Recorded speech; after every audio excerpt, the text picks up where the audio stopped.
1. Rut dan Naomi. Pada zaman para hakim memerintah, ada kelaparan di tanah Israel. Lalu pergilah dari Betlehem Yehuda beserta istrinya dan kedua anaknya laki-laki ke daerah Moab untuk menetap di sana sebagai orang asing.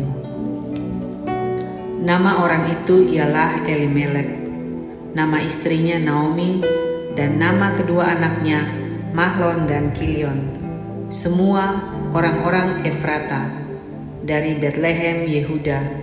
Dan setelah sampai di daerah Moab, diamlah mereka di sana. Kemudian matilah Elimelek, suami Naomi, sehingga perempuan itu tertinggal dengan kedua anaknya. Keduanya mengambil perempuan Moab, yang pertama bernama Orpa, yang kedua bernama Rut, dan mereka diam di situ kira-kira 10 tahun lamanya. Lalu matilah juga keduanya, yakni Mahlon dan Kilion, sehingga perempuan itu kehilangan kedua anaknya dan suaminya.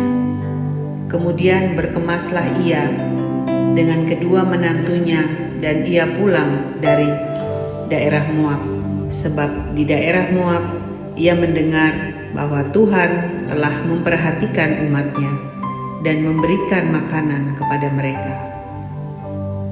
Maka berangkatlah ia dari tempat tinggalnya itu bersama-sama dengan kedua menantunya.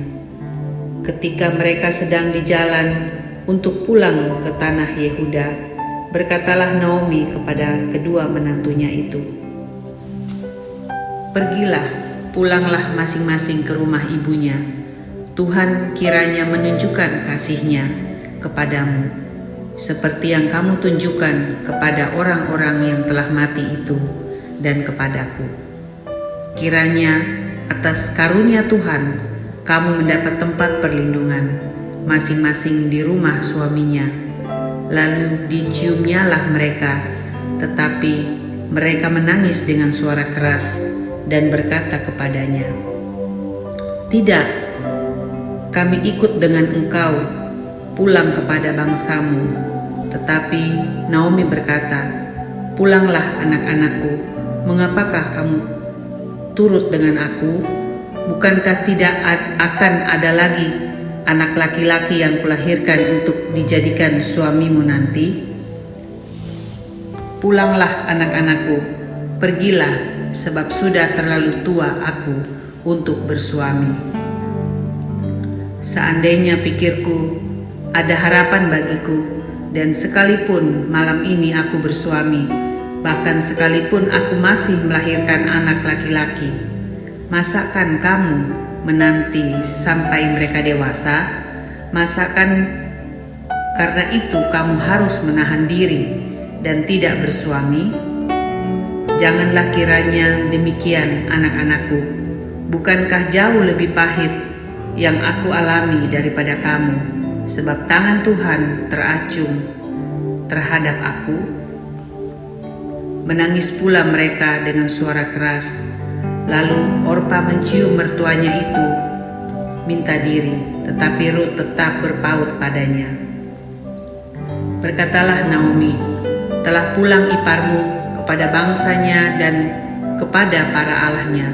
Pulanglah mengikuti iparmu itu." Tetapi kata Rut, "Janganlah desak aku meninggalkan engkau dan pulang dengan tidak mengikuti engkau, sebab kemana engkau pergi, ke situ jugalah aku pergi, dan di mana engkau bermalam, disitulah jugalah aku bermalam. Bangsamulah bangsaku, dan Allahmulah Allahku. Di mana engkau mati, aku pun mati di sana, dan di sanalah aku dikuburkan. Beginilah kiranya Tuhan menghukum aku, bahkan lebih lagi daripada itu, jikalau sesuatu apapun memisahkan aku dari engkau selain daripada maut." Ketika Naomi melihat bahwa Rut berkeras untuk ikut bersama-sama dengan dia, berhentilah ia berkata-kata kepadanya, Dan berjalanlah keduanya sampai mereka tiba di Betlehem. Ketika mereka masuk ke Betlehem, gemparlah seluruh kota itu karena mereka, dan perempuan-perempuan berkata, "Naomi-kah itu?"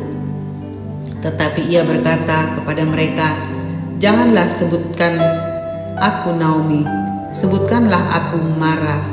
Sebab Yang Maha Kuasa telah melakukan banyak yang pahit kepadaku.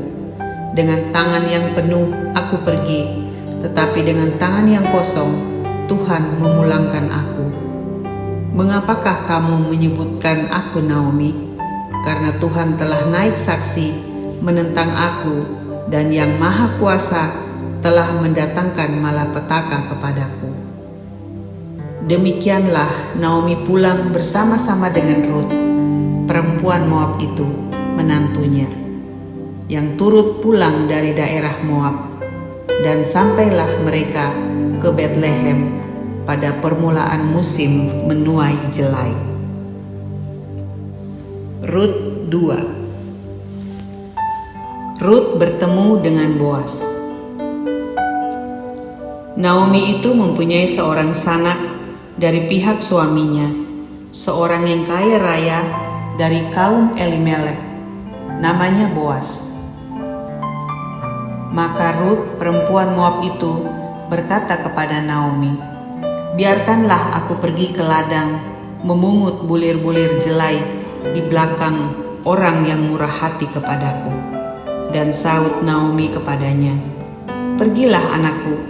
Pergilah ia, lalu sampai di ladang dan memungut jelai di belakang penyabit-penyabit.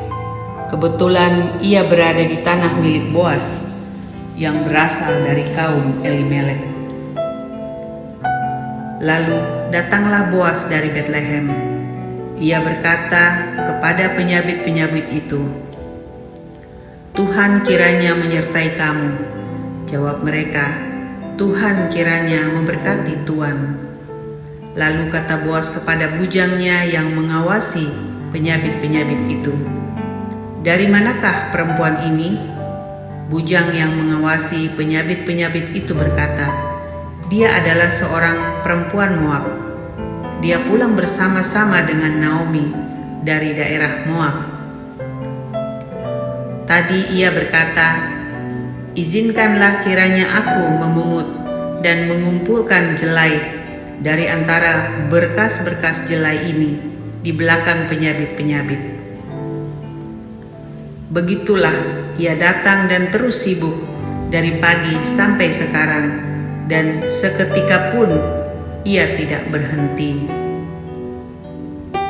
Sesudah itu berkatalah Boas kepada Rut, "Dengarlah dahulu anakku, tidak usah engkau pergi memungut jelai ke ladang lain, dan tidak usah juga engkau pergi dari sini. Tetapi tetaplah dekat pengerja-pengerja perempuan. Lihat saja ke ladang yang sedang disabit orang itu. Ikutilah perempuan-perempuan itu dari belakang, sebab aku telah memesankan kepada pengerja-pengerja lelaki, jangan mengganggu engkau. Jika engkau haus, pergilah ke tempayan-tempayan dan minumlah air yang dicedok oleh pengerja-pengerja itu." Lalu sujudlah Rut menyembah dengan mukanya sampai ke tanah dan berkata kepadanya, "Mengapakah aku mendapat belas kasih daripadamu, sehingga Tuhan memperhatikan aku, padahal aku ini seorang asing?"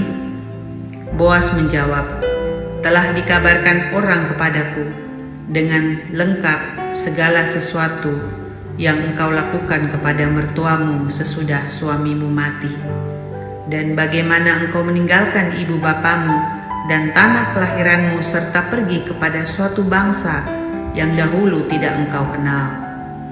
Tuhan kiranya membalas perbuatanmu itu, dan kepadamu kiranya dikaruniakan upahmu sepenuhnya oleh Tuhan, Allah Israel, yang di bawah sayapnya engkau datang berlindung."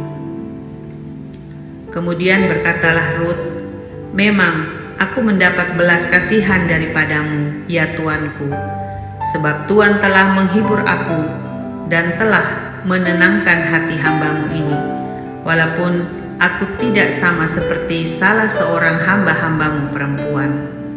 Ketika sudah waktu makan, berkatalah Boas kepadanya, "Datanglah kemari, makanlah roti ini, dan celupkanlah suapmu ke dalam cuka ini." Lalu duduklah ia di sisi penyabit-penyabit itu, dan Boas menunjukkan bertih gandum kepadanya. Makanlah Rut sampai kenyang, bahkan ada sisanya. Setelah ia bangun untuk memungut pula, maka Boas memerintahkan kepada pengerja-pengerjanya, "Dari antara berkas-berkas itu pun ia boleh memungut, janganlah ia diganggu. Bahkan haruslah kamu dengan sengaja menarik sedikit-sedikit dari onggokan jelai itu untuk dia dan meninggalkannya, supaya dipungutnya janganlah berlaku kasar terhadap dia." Maka ia memungut di ladang sampai petang, lalu ia mengirik yang dipungutnya itu, dan ada kira-kira seefa jelai banyaknya. Diangkatnyalah itu, lalu masuklah ia ke kota. Ketika mertuanya melihat apa yang dipungutnya itu, dan ketika dikeluarkannya dan diberikannya kepada mertuanya sisa yang ada setelah kenyang itu, maka berkatalah mertuanya kepadanya, "Dari manakah engkau memungut, dan di manakah engkau bekerja hari ini? Diberkatilah kiranya orang yang telah memperhatikan engkau itu." Lalu diceritakannya kepada mertuanya itu pada siapa ia bekerja. Katanya, "Nama orang pada siapa aku bekerja hari ini ialah Boas." Sesudah itu berkatalah Naomi kepada menantunya, "Diberkatilah kiranya orang itu oleh Tuhan yang rela mengaruniakan kasih setianya kepada orang-orang yang hidup dan mati." Lagi kata Naomi kepadanya, "Orang itu kaum kerabat kita, dialah salah seorang yang wajib menebus kita." Lalu kata Rut, perempuan Moab itu, "Lagi pula ia berkata kepadaku, tetaplah dekat pengerja-pengerjaku sampai mereka menyelesaikan seluruh penyabitan ladangku." Lalu berkatalah Naomi kepada Rut, menantunya itu, "Ya anakku, sebaiknya engkau keluar bersama-sama dengan pengerja-pengerjanya perempuan, supaya engkau jangan disusahi orang di ladang lain."